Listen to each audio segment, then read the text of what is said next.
तो कक्षा 9 के सभी विद्यार्थी लो जी आ गया आपका वार्षिक परीक्षा का हिंदी का पेपर यहाँ पर, ठीक है। पूरा सोल्व कर लेना, 75 में से 75 जिस बच्चे को चाहिए, ठीक है। माखनलाल चतुर्वेदी के काव्यों का मूल स्वर क्या है? राष्ट्रीयता एवं देश प्रेम। ग्राम श्री की कविता के रचनाकार हैं सुमित्रा नंदन पंत।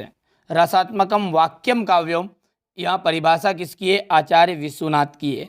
महादेवी ने पुरस्कार में मिला चांदी का कटोरा किसे दे दिया? तो उन्होंने चांदी का जो कटोरा था आचार्य यहाँ पर देखिए महात्मा गांधी को उन्होंने चांदी का कटोरा दे दिया था। उपसर्ग कहाँ प्रयुक्त होते हैं? देखिए उपसर्ग सब जानते हैं, शब्द के पहले जो प्रयोग होते हैं उन्हें क्या कहते हैं? उपसर्ग कहते हैं। मृदुला गर्ग की जो रचना है वो कौन सी है? मेरे संग की औरतें। चलिए तो अब आगे बढ़ते हैं। यहाँ से देखिए अगला है आपका, सोने का घड़ा यदि शराब से भरा हो तो भी जो सज्जन लोग हैं उसकी निंदा ही करेंगे। तो यहाँ पर सज्जन आ जाएगा। वीर रस का जो स्थायी भाव है वो क्या है? वीर रस का स्थायी भाव है उत्साह। चरण सरोज पखारन लागा डेडेस, ठीक है। यहाँ पर में अलंकार है, यहाँ पर गलती है इसकी, ठीक है, गलत है मतलब। तो इसमें कौन सा अलंकार है? रूपक अलंकार है, रूपक। दो बेलों की कथा गद्य की, दो बेलों की कथा जो गद्य की कौन सी है? कहानी विधा की रचना है। रेल शब्द एक विदेशी शब्द है।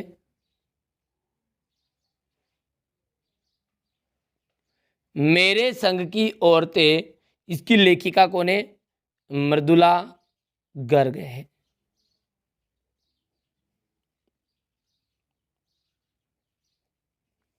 ठीक है, यहां से देखिए जोड़ी।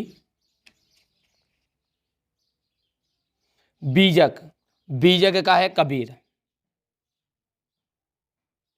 श्रृंगार रस का हो जाएगा रति। चांदी का कटोरा, चांदी का कटोरा है महात्मा गांधी। ठीक है। सालिम अली, इसका जाएगा वर्ड वाचर। विद्यालय में कौन सी संधि है? तो विद्यालय में आपकी है दीर्घ संधि। इस जल प्रलय में, इस जल प्रलय में है फणीश्वर नाथ रेणु। समझ में आ गया इतनी चीजें। अब है आपका एक वाक्य में उत्तर। रसखान किसके भक्त थे? श्री कृष्ण के।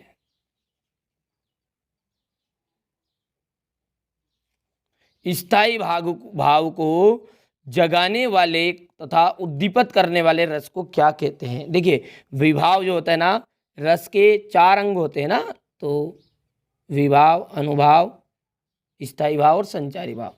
तो जो विभाव है वो क्या है? स्थायी भाव को जगाने वाला और जगाएगा और उद्दीपित करेगा। अब ये क्या मतलब है? जो स्थायी भाव है ना, जैसे अब मेरे मन में क्रोध है, ठीक है, उत्साह है, मेरे मन में दया है, तो देखिए ये क्या है? सब सुप्त अवस्था में पाए जाते हैं, ये स्थायी भाव है। ठीक है, तो ये सारे क्या समय के अनुसार अपने आप आ जाएंगे। जैसे कोई अपने गुस्सा दिला रहा, अपने आप ऑटोमेटिकली गुस्सा आएगा। वो अभी पहले से शरीर में मौजूद था पर कैसा था? सुप्त अवस्था में। बस इसको जगाने का काम किसने करा? इस विभाव ने किया। कहानी के कितने तत्व माने गए हैं? तो कहानी में 6 तत्व माने गए हैं। मनोयोग का संधि विच्छेद क्या है? मनोयोग का संधि विच्छेद होगा मना धन योग। अंधकार का तद्भव शब्द क्या है? अंधकार, देखिए अंधकार का हो जाएगा अंधेरा। ठीक है। जर्नल मिथेया का चित्र किसने मंगवाया था? लेखिका बहन रेणु ने।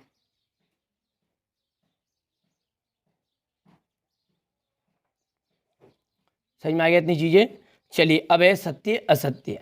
माखनलाल चतुर्वेदी को देश की आजादी के लिए जेल जाना पड़ा था। तो सत्य बात है, बिल्कुल देश की आजादी के लिए वो जेल गए थे। दोहा जो है एक मात्रिक छंद है। ठीक है, तो हाँ मात्रिक छंद है, पर कौन सा है? ये आपका अर्ध सममात्रिक छंद का उदाहरण है। तो ये मात्रिक है, तो यहाँ पर ये बात हो जाएगी आपकी सत्य, वार्णिक छंद नहीं आएगा। ठीक है, किसी घटना का आंखों देखा वर्णन जब करते हैं तो वो रिपोर्तार्ज कहलाता है। बिल्कुल सत्य बात है। रिपोर्तार्ज किसे कहा जाता है? कोई भी घटना होगी उसका आंखों देखा हाल सुनाएंगे। रात दिन में तत्पुरुष समास है तो ये असत्य है। लेखिका रेणु जी बाद में देखने अकेले ही निकल पड़े थे। ठीक है, तो ये असत्य बात है आपकी। शंकर लड़कियों के छात्रावास में ताक झाक करता था, यहां पर ये आपका सत्य है। चलिए अब अगला है क्वेश्चन नंबर 6 है, भक्ति काल को हिंदी साहित्य का स्वर्ण युग क्यों कहा जाता है? प्रगतिवादी काव्य की विशेषताएं बतानी है। किसी भी व्यक्ति की पहचान उसके कुल से होती है या कर्मों से, तर्क सहित व्याख्या कीजिए। गांव को मरकर डिब्बे सा खुला क्यों कहा गया है? कवि ने पीपल को बड़ा बुजुर्ग क्यों कहा है? सुमित्रा नंदन पंत की 2 रचनाओं के नाम लिखिए। कवि रसखान के कला पक्ष पर प्रकाश डालिए। यहाँ से देखिए क्वेश्चन नंबर 10 है ये। वीर रस की परिभाषा, उत्प्रेक्षा अलंकार की परिभाषा। ठीक है, उपन्यास किसे कहते हैं? संस स्मरण किसे कहते हैं? यहाँ से देखिए क्वेश्चन नंबर ये 13 है। ठीक है, महादेवी वर्मा की भाषा शैली की विशेषताएं बताइए। प्रेमचंद की 2 रचनाओं के नाम लिखिए।